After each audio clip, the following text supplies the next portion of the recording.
लाहौर में खातून से कार छीन कर फरार होने वाला डाकू पंजाब पुलिस का हाजिर सर्विस सब इंस्पेक्टर निकला। ये सब इंस्पेक्टर दिन के टाइम ट्रेनिंग सेंटर में प्रमोशनल कोर्स कर रहा है और रात के टाइम ये लाहौर की सड़कों पर डकैतियां करता है। ये एहतशाम विर्क है जिसका ताल्लुक शेखुपुरा पुलिस के साथ है। पीछे से एक शख्स आकर टक्कर मार रहा है और जैसे ही खातून बाहर आती है वो शख्स वहां से फरार हो जाता है, जबकि जो दूसरा शख्स गाड़ी के अंदर बैठता है जो डाकू है वो पंजाब पुलिस का हाजिर service sub inspector Ehtesham Virk है, जो कि आज से चंद महीने पहले शेखुपुरा के एक थाने में पोस्टेड था। मैंने इसकी कुछ तस्वीर निकलवाई, पता चला हुजूर 2015 के सब इंस्पेक्टर्स के बैच से ताल्लुक रखते हैं और चूंग ट्रेनिंग सेंटर में अपनी ट्रेनिंग जो है वो कर रहे हैं। मैंने लाहौर के डीआईजी ऑपरेशंस फैसल कामरान साहब को एहतशाम विर्क की तस्वीर सेंड कर दी, तो उस पर उन्होंने मुझे जवाब दिया कि इसको सर्विस से डिसमिस कर दिया गया है। तो फिर मैंने उनसे सवाल किया, अच्छा ये कोई पुलिस का नया कानून आ गया कि सर्विस में अगर कोई बंदा डिसमिस हो जाए तो वो चोंग ट्रेनिंग सेंटर में प्रमोशनल कोर्स भी कर सकता है? तो उसका उनके पास किसी भी किस्म का कोई जवाब नहीं था। लेकिन यहाँ पर डीआईजी ऑपरेशंस और उनकी टीम को मैं खिराज तहसीन इसलिए पेश करना चाहता हूँ कि एसएचओ और एसपी साहब ने 4 दिन के अंदर उस शख्स को ट्रेस किया और ट्रेस करने के बाद उसको गिरफ्तार कर लिया और गिरफ्तारी के बाद उसको सीसीडी के हवाले कर दिया। अब चूंकि इसका ताल्लुक शेखुपुरा पुलिस से था तो मैंने उसके बाद फिर आरपीओ शेखुपुरा अतर इस्माइल साहब से रब्ता किया। उन्होंने मुझे फ़ोन पर कहा कि इस तरह की काली भेड़ें जो हैं उनका पुलिस फोर्स में कोई मुस्तकबिल नहीं। और शामी साहब, आप जो मुझे बात बता रहे हैं अगर ये बात सच्ची हुई तो मैं इसको निशाने इबरत बनाऊंगा and he should be behind the bar. जिसके बाद उन्होंने कहा कि आपके साथ डीपीओ शेखुपुरा बिलाल जफर साहब रब्ता करेंगे। उन्होंने फिर मुझे कॉल की, मुझे बताया किसी जनरल ड्यूटी पे बतौर सब इंस्पेक्टर शेखुपुरा पुलिस में पोस्टेड था। तो मैंने फिर बिलाल जफर साहब को कहा कि मेरी जो खबर है उसमें एक ट्विस्ट ये है कि इस शख्स का बड़ा कुछ तगड़ा CRO रिकॉर्ड भी है, क्रिमिनल रिकॉर्ड जिसे कहते हैं। उन्होंने उस बात की भी तस्दीक की। उन्होंने कहा कि इसने कोई मर्डर किया था और मर्डर के बाद ये जेल की हवा भी खा चुका है। जिसके बाद मैंने सीसीडी के सुहेल जफर चट्टा साहब से रब्ता किया। उनको मैंने कहा कि मेरे बावसूख जराए ये भी कहते हैं जो ये अहलकार है अब आपके पास है और मॉडल टाउन सीसीडी के कोई हसनैन हैदर साहब हैं, उनकी तहवील में ये शख्स मौजूद है। चट्टा साहब ने भी मेरी बात की तस्दीक की और उन्होंने कहा आपकी खबर बिल्कुल दुरुस्त है। फिर सुहेल जफर चट्टा साहब की ऑर्डर पर मुझसे रब्ता किया गया आफ्ताब फुलरवान साहब की जानिब से, जो कि सीसीडी लाहौर के इंचार्ज हैं। मुझे उन्होंने कॉल करके ये बात कही कि इस तरह के जो पुलिस अहलकार हैं ये काली भेड़े हैं और पुलिस की बदनामी जो है इन लोगों की वजह से होती है। ऐसे शख्स को हरगिज हरगिज हरगिज पुलिस के डिपार्टमेंट में नहीं होना चाहिए। अब आप ये देखिए, जब ये गाड़ी फरार करके एहतशाम विर्क जो कि सब इंस्पेक्टर है वहां से निकलता है तो ऑब्वियसली इसके पास पुलिस का कार्ड भी होगा और जब किसी नाके पर इसको रोका गया होगा तो साहब ने अपनी जेब से वो कार्ड निकाला होगा, उसको सल्यूट मारा होगा नाके पर खड़े हुए उस अहलकार ने, ये तो साहब जा रहे हैं। तो उसकी क्या जरूरत होगी कि वो उसकी गाड़ी को चेक करे, ये डकैती की है या पीछे से लूट के लाया है या चोरी की है या 2 नंबर है या किस तरीके से हासिल की है। आफ्ताब फुलरवान साहब ने यह भी कहा है कि सीसीडी जो है इसके खिलाफ कानून के मुताबिक कार्रवाई करेगी। बिलाल जफर साहब, अतर इस्माइल साहब और आफ्ताब फुलरवान साहब और सबसे बढ़कर जो सीसीडी के एडिशनल आईजी हैं सुहेल जफर चट्टा साहब, इन सबको खिराज तहसीन पेश किया जाना चाहिए क्योंकि इन्होंने बड़ी फराख दिली से बहुत बड़े दिल के साथ अपने डिपार्टमेंट की गलती को जो है वो कबूल किया। अब इस कहानी का ट्विस्ट ये देखिए, चोरों से गाड़ी 4 दिन के अंदर अंदर पुलिस ने बरामद कर ली, लेकिन अब पुलिस से वो गाड़ी जो है ना वो खातून सना मुनीर वो बरामद नहीं कर पा रही। उसने मुझे कहा कि मेरे तकरीबन कोई 35 से 40 चक्कर थाने के लग चुके हैं और मेरी गाड़ी की स्पुर्दारी जो है वो मेरे हवाले नहीं की जा रही। मतलब चोरों से गाड़ी पुलिस ने 4 दिन में बरामद कर ली, अब पुलिस से गाड़ी कौन बरामद करवाएगा?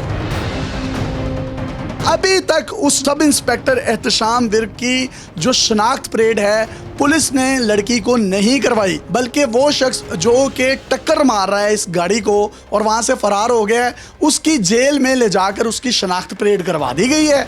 और जो असल डाकू है जो गाड़ी लेकर भागा है उसकी कोई शनाख्त परेड अभी तक नहीं करवाई गई। लड़की के भाई ने मुझे बताया कि सर हम ऊबर क्रीम इस्तेमाल कर रहे हैं, येंगो इस्तेमाल कर रहे हैं, अपनी 40-50 लाख की गाड़ी होने के बावजूद आपने मेरा पिछला जो वीलॉग देखा था उस खातून के साथ, उसमें वो गाड़ी खड़ी हुई थी, लेकिन वो गाड़ी की स्पुर्दारी नहीं हुई थी।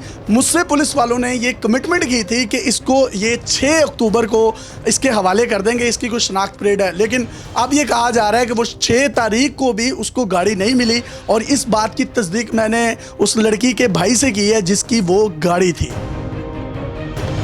दूसरी तरफ मरियम नवाज शरीफ साहिबा ये कहती हैं कि कोई भी खातून जो है अपने घर से जब बाहर निकले तो उसको किसी किस्म का पंजाब में खौफ नहीं होना चाहिए। पंजाब तो बड़े दूर की बात है, ये लाहौर का दिल है इकबाल टाउन, और वहाँ पर 8-9 बजे ये मामला हुआ है। अगर हमारी खवातीन लाहौर की रोड्स पर भी सेफ नहीं है तो वो पंजाब के दूर के जो अजला हैं वहाँ पर किस तरीके से सेफ हो सकती हैं। तो मेरी तमाम खवातीन से ये इल्तमास है, अगर आप ड्राइव करती हैं, आप सिंगल मदर हैं, अगर आपके साथ आपके बच्चे हैं, कोई पीछे से आके आपकी गाड़ी को हिट करता है तो आप मरियम नवाज शरीफ साहिबा के किसी दावे पर ना जाइएगा कि शायद यहां पर आप बाहर निकल सकती हैं। शायद उन्होंने बहुत ज्यादा अरबों रुपए के फंड्स दे दिए हैं पुलिस को, लेकिन पुलिस की तरबियत का फुकदान अभी तक ये है कि ये शख्स जो कि कत्ल की वारदातों में मुलविस है, जो डकैतियां करता है और दिन के टाइम प्रमोशनल कोर्सेज कर रहा है, और तो और आफ्ताब फुल्लरवान साहब ने मुझे ये भी बताया ये आइस और पाउडर का नशा करता है शामी साहब, और बदकिस्मती से ये हमारे इदारे की बदनामी का बायस भी बन रहा है। तो जनाब मेरी पुलिस के जो आला हुकाम है उनसे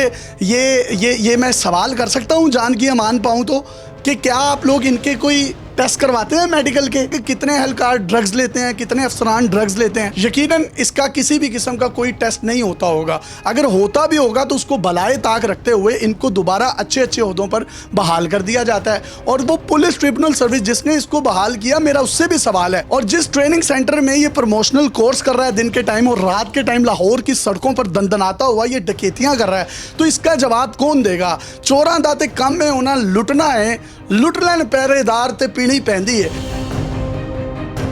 अब हमारी गाड़ी को कोई बंदा रोड पर हिट कर दे तो हम कॉल करते हैं 15 को, वो आएगी और हमारी दाद रसी करेगी। लेकिन यहाँ पर अगर पेटी भाई ही इन्वॉल्व हैं तो हम किससे अपनी जानो माल की हिफाजत जो है उसको यकीनी बनाने के लिए दरख्वास्त करेंगे? जबकि लाहौर के अफसरान जो हैं वो CM साहिबा को मामू बनाते रहते हैं और उनको कहते हैं कि जो हमारा क्राइम रेट है ना वो लंदन और न्यूयॉर्क से भी अच्छा हो गया। अगर ये अच्छा हो गया तो जनाब ये अच्छा हुआ है कि यहाँ पर दंदनाते हुए सब इंस्पेक्टर प्रमोशनल कोर्स कर रहे हैं, रात के टाइम डकैतियाँ कर रहे हैं। और मरियम नवाज शरीफ साहिबा आप बेहद अच्छा काम कर रही हैं। मैं अगेन आपसे ये कहूँगा कि अगर हम सिंध के वज़ीर आला को देखें, बलोचिस्तान या KPK के वज़ीर आला को देखें और आपको मैं देखूं, तो मैं आपको सबसे ज़्यादा नंबर देता हूं। आपकी इंटेंशंस पर, आपके हार्ड वर्क पर किसी किस्म का कोई भी सवालिया निशान नहीं है। लेकिन ये लोग आपको मामू बनाते हैं। आप अरबों रुपए आपने टेक्नोलॉजी की मद में इनको दिए, इनको अच्छी गाड़ियाँ लेकर दी हैं। CCD से लोगों की बहुत ज़्यादा तवक्कुआत हैं। तो अब CCD बताए कि क्या वो जो नेफे में पिस्टल चल जाते हैं या फिर मावरा अदालत जो मुबैना पुलिस मुकाबले होते हैं उसमें तो वो जो छोटी छोटी मछलियां हैं उनको पार लगा देती हैं, ये जो इनके अपने पेटी भाई हैं उनके हवाले से उनका क्या मौक़िफ़ होगा? क्या इसको भी मावरा अदालत कत्ल किया जाएगा? इसके भी साथियों की फायरिंग से ये शख्स हलाक हो जाएगा, या इसको किसी कानून के कटहरे में लेकर आया जाएगा? इसका फैसला जो है वो वक्त करेगा। किसी भी सूरत में इस तरह की काली भेड़ों की पंजाब पुलिस में जगह नहीं है, ना होनी चाहिए। और वो तमाम लोग जो इनकी बहाली या इनको अच्छी पोस्टिंग दिलवाने के लिए ये मामलात करते हैं, उन तमाम लोगों को भी कैफरे किरदार तक पहुंचाना चाहिए कि इनके सिफारशी कौन है। क्या पंजाब पुलिस में बाकी जवान नहीं है? इतने अच्छे अच्छे घरानों के जवान हैं, इतने अच्छे अच्छे ऑफिसर्स को मैं जानता हूँ जिनके साथ मेरी ज़ाती दोस्ती हैं। मतलब उनको देख कर रश्क आता है कि यार इस तरह के भी पुलिस ऑफिसर हैं। और आप जब इस तरह के क्रिमिनल लोगों को डिपार्टमेंट में लाकर खड़ा कर देते हैं तो आप लोग उन लोगों के मेरिट का भी कत्लेआम करते हैं जिनके पास सिफारिश नहीं होती, जो ईमानदार होते हैं, रिश्वत नहीं लेते, कॉम्पिटेंट पुलिस ऑफिसर होते हैं। लेकिन इस तरह की काली भेड़ों की वजह से जो अच्छे ऑफिसर भी हैं उनकी भी तजलील होती है। मैं ये नहीं कहता कि पूरी पंजाब पुलिस गलत है, नहीं, हर डिपार्टमेंट में गलत लोग होते हैं। हमारी सहाफत में भी कुछ इस तरह के ब्लैकमेलर मौजूद हैं। मैं उन पर भी लानत भेजता हूँ जो येलो जर्नलिज्म करते हैं, मैं उन पर भी लानत भेजता हूँ। मैं उन तमाम लोगों पर लानत भेजता हूँ जो बड़े सरकारी अफसरान को ब्लैकमेल करते हैं। लेकिन ये तमाम लोग जो कानून के रखवाले हैं, ये अच्छी पोस्टों पर आएंगे, अच्छे करैक्टर के लोग आएंगे, तो वो दिन दूर नहीं जब पंजाब पुलिस का इमेज दुनिया की बेहतरीन फोर्सेस के इमेज के बराबर होगा। और ये सिर्फ तनकीद बराए इस्लाह है, ये तनकीद बराए तकलीद है, ये तनकीद बराए तनकीद नहीं है। Hopefully you guys will take it as a positive thing. Punjab police छा गई है, डाकू भर्ती करा गई है, कली कुड़ी नू वेख के पुलिस डकैती करा गई है। डाकू बंदे लुटदे ने, ए पुलिस किथे आ गई है। अरबां खरबां खा के भी डकैत डाकू बना गई है। शर्मा इज्जतां वाली पुलिस चीमे दा सिर झुका गई है। ओ आ गई है, ओ आ गई है। अपने मेज़बान यासिर शामी को इजाज़त दीजिए और देखते रहिए डेली पाकिस्तान। अल्लाह हाफ़िज़।